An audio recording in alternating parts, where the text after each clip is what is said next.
But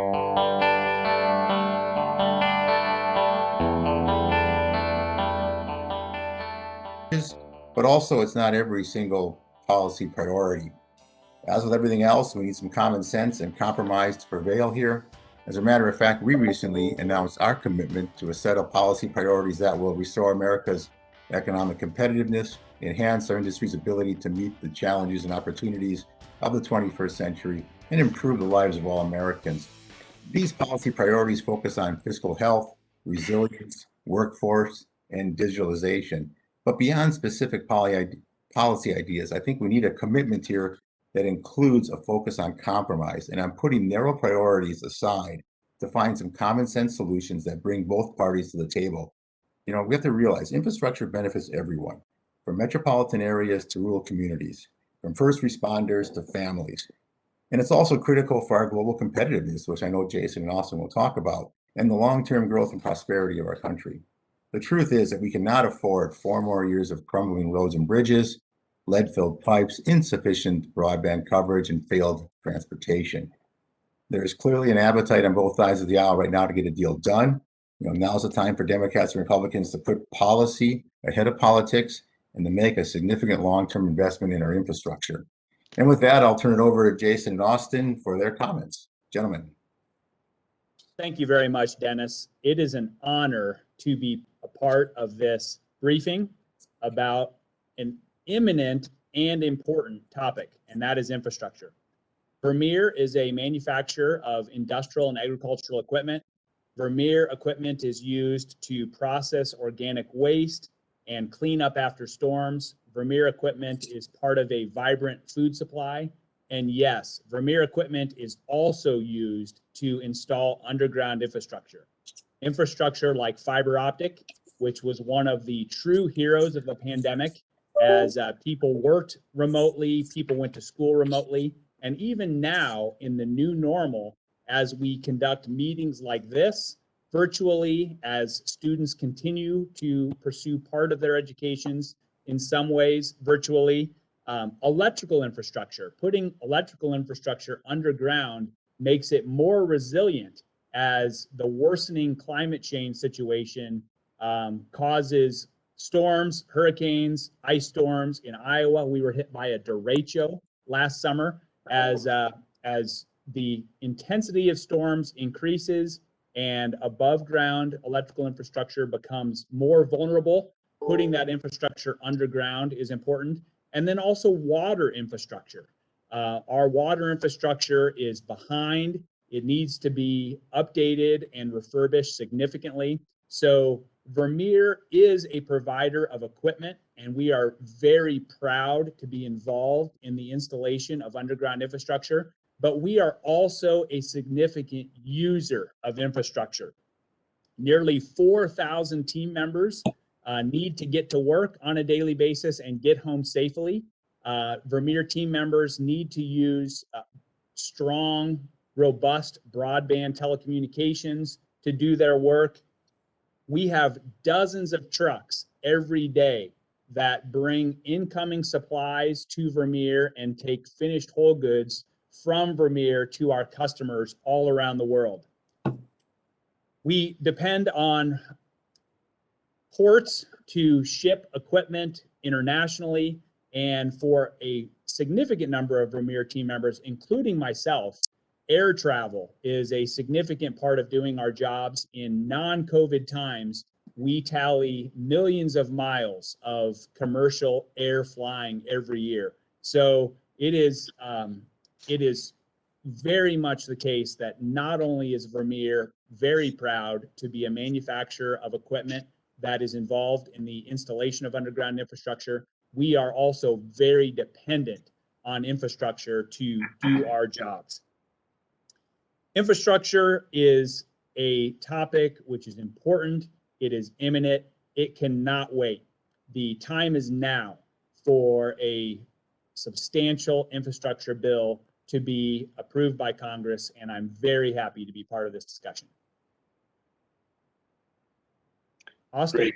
Yeah, thanks, Jason. Great introduction. I'm Austin Ramirez. I'm the CEO of Husco. We are not an equipment manufacturer. In fact, we're a supplier to the industry. We design and manufacture hydraulic and electromechanical systems for a whole range of mobile equipment, including construction equipment, agricultural equipment, automotive applications, and many others. I feel like I've been on an infrastructure roller coaster, not just for the last few months, but for the last few years. For so long, there has been a clear mandate from the American people that we need to invest in the U.S. infrastructure for all sorts of reasons. And Jason hit on some of these, but investments in infrastructure do several things. One is it's I think the most effective way to stimulate American manufacturing. So many different types of manufactured goods go into U.S. infrastructure, and so an investment in infrastructure is a direct impact on the American manufacturing sector. It creates jobs and it equips our economy to grow in the long run for all the reasons that Jason mentioned. The ability to effectively use our ports and our waterways and our highway systems and our air travel infrastructure and also our power infrastructure and all the different elements that make up U.S. infrastructure is so important for growing the U.S. economy long term. So I'm at the top of the roller coaster ride right now. I am thrilled with the proposal that came out of the group of 20 or group of 21. I'm not sure how many there are now, but I think it strikes the appropriate balance between what I thought was an overly ambitious Biden plan that essentially classified everything under the sun as infrastructure, and earlier Republican proposals that I think were not ambitious enough in terms of how we define infrastructure and how we think about investing in infrastructure. So I feel great. I feel like they've done a really terrific job of identifying the right scale and categories to invest into. I think the pay-fors are still coming together a bit, but I'm certainly happy to see that the infrastructure is not going to be funded exclusively on a corporate tax increase, which I think would be counterproductive to really continuing to grow the U.S. economy.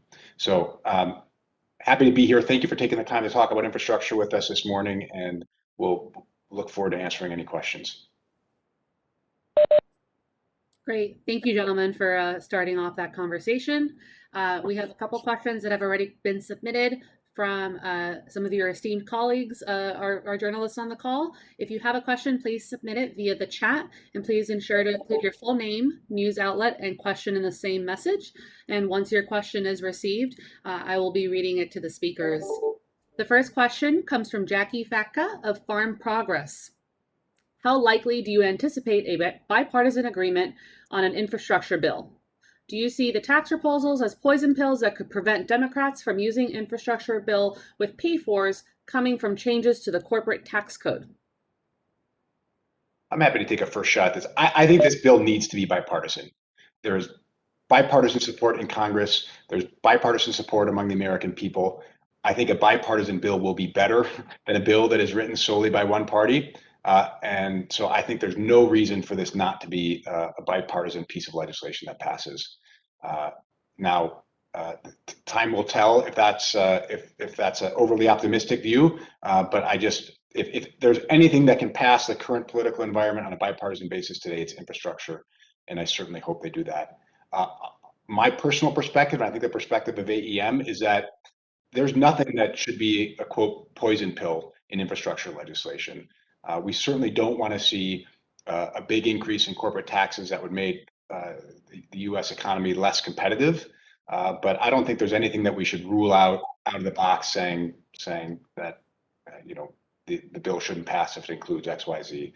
I think if it's done on a bipartisan basis, I'm confident that they'll strike a reasonable balance between taxes and spending and pay-fors for a bill that will really move America forward.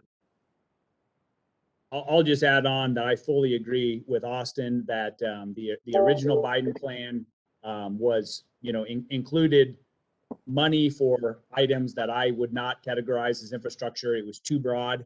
The Republican counter proposal to me was not ambitious enough. I agree with Austin that what has just recently come out of this, group of 20, this bipartisan group, I also am at the top of the roller coaster ride. That I think after all the months of talking and discussions and et cetera, we have arrived at the right sweet spot of an ambitious significant infrastructure investment and appropriate ways of paying for it. Yeah, maybe I can just add in, I think that more of the focus of that poison pill discussion, our goal is, and I mentioned it in the opening remarks, about having some common sense with this to be bipartisan. There are many solutions, for financing this, and all of them can work. The idea is you just can't take things off the table either. We just can't say that any solution is a non-starter for discussion. It really has to be explored. So in the end, it's going to be multiple funding solutions to get where we want to go.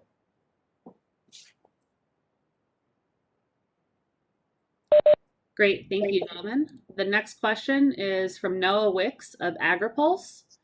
How should infrastructure be defined? There seems to be a differing of opinion on what necessarily is infrastructure when you talk to Republicans and Democrats.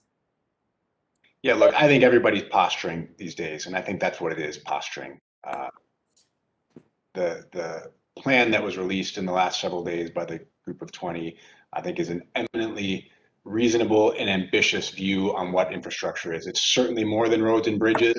This plan includes power infrastructure and broadband and water infrastructure and energy infrastructure. I think all those are absolutely appropriate to include in an infrastructure bill. I think it gets to be a philosophical exercise when you start talking about education and elder care and all these other things that may be good things in and of themselves, but I think it's a real stretch to qualify them as infrastructure. Once again, I fully agree with Austin. I do think it's very, very important that we be very open that infrastructure is more than roads and bridges. Absolutely. That's obviously why I spent as much time as I did in my introductory comments to talk about underground infrastructure. It's fiber optic, it's water and sewer, it's electrical infrastructure, it's natural gas infrastructure. All of that is important. It's the infrastructure for this next wave of electric vehicles, for smart roads, et cetera. To me, that is all infrastructure. When it gets to childcare, elder care, we've gone beyond what I think you can consider infrastructure. But also, I do think it's really important, from my perspective, very important to think about climate resiliency as part of infrastructure. The science, the data is quite clear. Climate change is occurring, and hurricanes are becoming more prevalent and stronger. Like I mentioned earlier, we got hit by this thing called a derecho in Iowa last year. We didn't even know what a derecho was until we got hit by one. Look at the drought and the risk of fire in the Western United States right now. That is looking dire. So infrastructure also needs to be investing in our infrastructure in a way that will make it more resilient to to an increased frequency of storms and an increased intensity of storms going forward. Yeah, I think, Jason just touches on the great topic of our whole idea of Infrastructure Vision 2050 has been to look at what the future of this has to be and to recognize that we do have to build this for what happens with climate change and other issues and the technology changes that are out there. It won't just be fixing roads and bridges. It's much more expansive than that, but it also recognizes it has to really, in the end, help our transportation and communication network and system. And to be ready for the challenges, Jason said, the challenges what face us to keep this resilient and adapting to change. Absolutely. Thank you. The next question is from Amy Simpson of Brownfield Ag Network. How has the Rebuild with Purpose report been received? Do you think this will help see action on an infrastructure plan or proposal moving forward?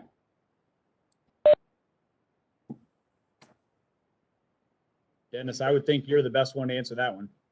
Yeah, and I'm not schooled on Rebuild with Purpose here enough to really jump into this. I do know also this slides into the the U.S. content also in where we're going here too. So I don't know, is that part of the question too, or is it just Rebuild with Purpose?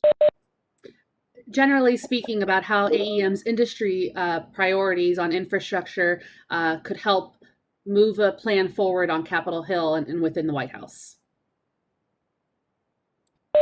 Well, I'll say one of the things that I think AEM has done a really effective job at is casting this ambitious vision for infrastructure. And I think having industry pushing for a view that is more expansive than what we have traditionally classified as infrastructure has added momentum to this push to do more than just roads and bridges, but to do something that's really going to touch many different parts of the American infrastructure system.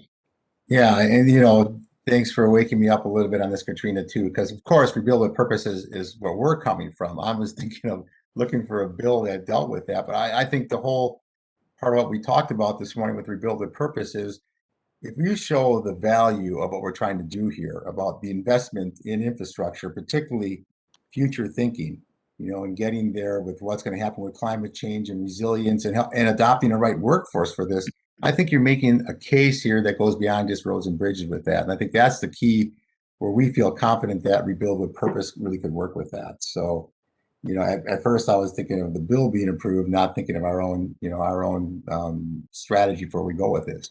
But I think it used to be you just made the case for the need to repair things.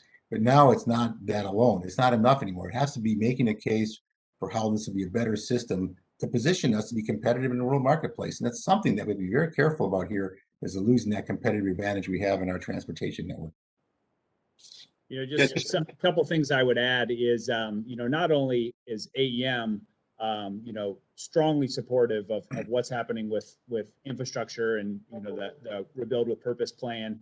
I'm also affiliated with the National Association of Manufacturers, which is a, broader coalition of manufacturers, far broader than just equipment manufacturers. And then also just yesterday had a meeting of a group of people called the Iowa Business Council.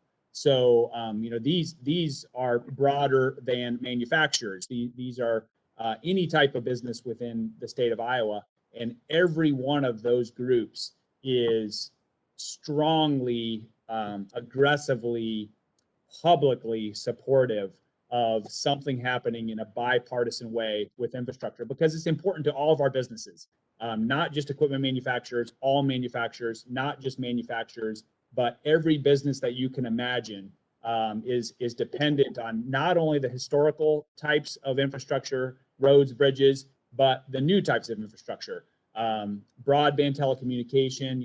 We spent quite a bit of time yesterday talking about the new hybrid way of working that, people will be spending some of their time in the office. They will be spending some of their time working remotely from home or from on the road for business travel, et cetera. So once again, it is the entire spectrum of businesses that depend upon infrastructure, and not just the historic viewpoint of infrastructure, but the future of infrastructure. Yeah, just a final comment. I think it's easy to lose sight of just how ambitious this plan is. 580 billion of new infrastructure spending is transformative for the future of this nation. And it's easy to lose sight of that in kind of this world of $1 trillion deficits and bills that are much bigger. But $580 billion in new spending is absolutely transformative. It's a great point, Austin. It over the last 15 months, for the first time in American history, we've gotten accustomed to multi-trillion-dollar spending packages. You almost get numb to it. But yeah, as we talk about infrastructure, it is a transformative level of investment we're talking about. And if we were talking about this 18 months ago, I think we would recognize how transformative. Unfortunately, we've gotten accustomed to multi-trillion-dollar approvals, so we have, with regards to infrastructure, we have got to recognize how transformative this current opportunity is. Yeah, that's the danger of this too, right? We have this $580 billion out there, which can transform the investment in infrastructure, and the two sides are disagreeing on how much more to do. We can't have it happen where we can't agree on anything and get nothing out of this either. So they have to find the compromise. All paths lead to an improved investment, so we have to work our way to that and not just shut this down. Absolutely. And I love that you talk about a transformational investment, a transformational opportunity, because our next question is from Ben Newell at AgriPulse. And he wants to know how specifically a bipartisan infrastructure proposal could help the equipment manufacturing industry. I think I'll let you guys go first since it affects your business directly, but I'll chip in at the end of that.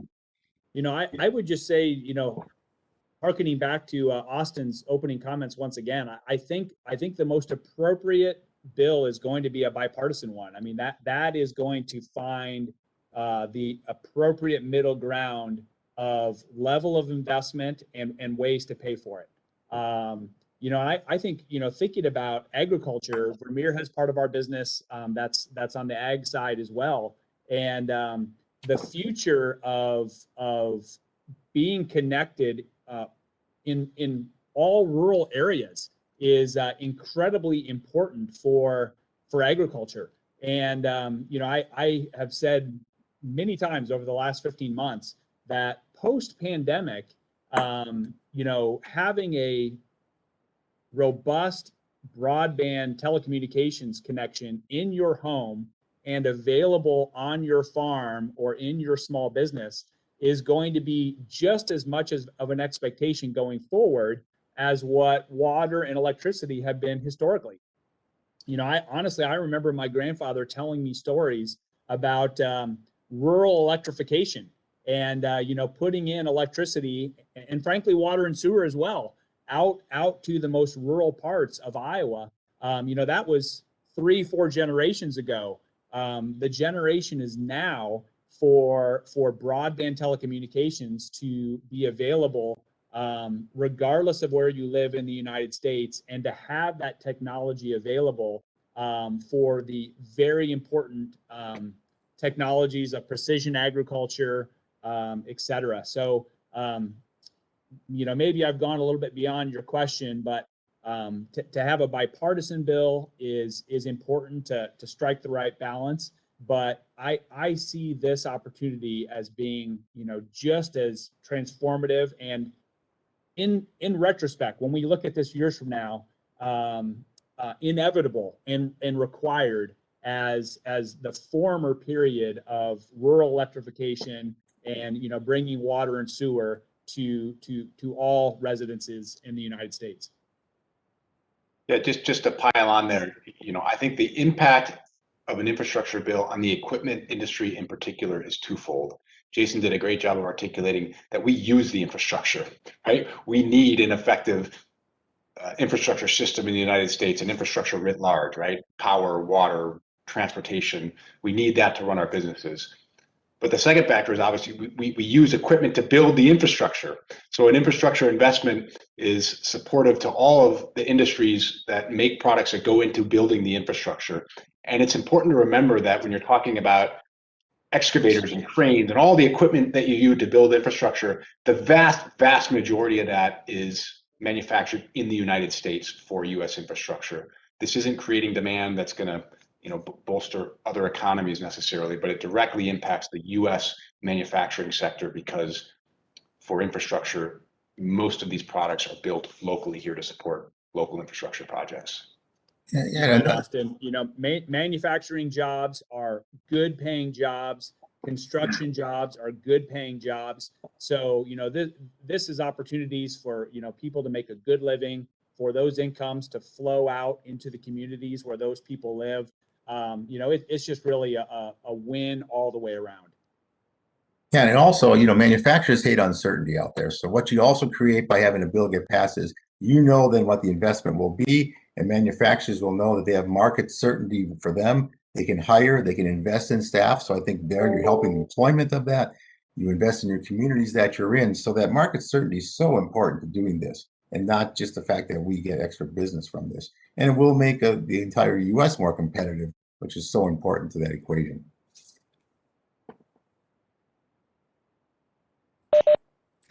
Thank you. The next question, Amy Simpson from Brownfield Ag Network. AEM hopes Congress will secure a multi-year reauthorization of the Federal Surface Transportation Program and longer-term sustainable funding for the Highway Trust Fund. Why is that a top priority, and how will it help as the country recovers from the COVID-19 pandemic?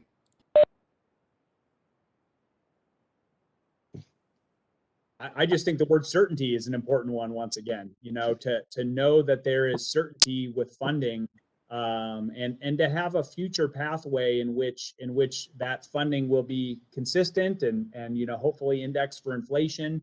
That is what businesses want is certainty with regards to how things are going to play out in the future.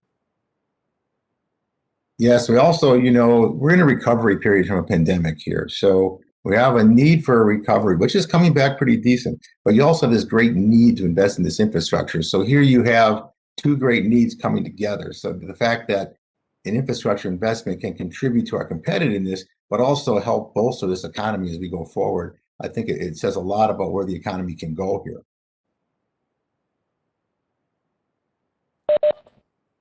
Maybe last point on that too. It's not every spending idea out there that creates more jobs either too, right? Sometimes it's just to spend to support things. Investment here will equal more jobs down the way, will equal more opportunities down the way. So it isn't just spending, this is investing. Fantastic. Austin, any closing comments here? Yeah, nobody's asked about permitting and regulatory reform, and I just think that is so important to highlight because we can authorize all the spending in the world, and if we can't get shovels in the ground to actually build projects because it gets hung up in red tape and bureaucracy, then that spending is for nothing. So I think we need to be talking more about regulatory reform, permitting reform. It's got to be environmentally conscious. We certainly can't go backwards on that, but we need to streamline the red tape so that we can actually get projects built. Great point, Austin. Glad you made that point. Fantastic. Jason, would you like any closing comments in general regarding infrastructure? I think I would just harken back once again to the fact that, thankfully, this topic appears imminent. It is incredibly important. We can't wait any longer. And, infrastructure is roads and bridges, incredibly important, and yet it's broader than that. It is, it's broadband telecommunications. It's more resilient electrical infrastructure. It is refurbishing the infrastructure for water. It's refurbishing the infrastructure for natural gas. A company like Vermeer, we are proud to manufacture equipment that is used to install infrastructure, but just as importantly, we are dependent on infrastructure for our team members to do their job. Fantastic. And Dennis, I'll let you close us out. Sure. First of all, thank you all for joining us today. I thought these were great questions, and Austin and Jason did a wonderful job of giving their views, not only for their companies, but for our industry also. I think an important point to keep on making here is all proposals are improved investment right now. So we can't let it slip in that there are differences between these that will result in no bill being passed. A compromise needs to be had here so we can get the investment needed to move our infrastructure forward. We feel good about this, and both Jason and Austin talked about the fact that they're at the peak of this roller coaster right now. I think we can get to the finish line, but it's going to take some work that people have to put aside their narrow vision of what they want to do and look at what's good for the country here. Great. Well, Dennis, Jason, Austin, thank you for your time this morning. We certainly appreciate your insights on infrastructure and what legislation will hopefully look like in the coming weeks and months. And to the journalists who have joined us this morning, thank you so much for your time. Please feel free to follow up if you have any questions or have follow-up questions for Austin, Jason, or Dennis. I'll be sending out an email with a recording of this session so that you may reference it for your reporting. Thank you very much, and have a great day, everyone. Thank you.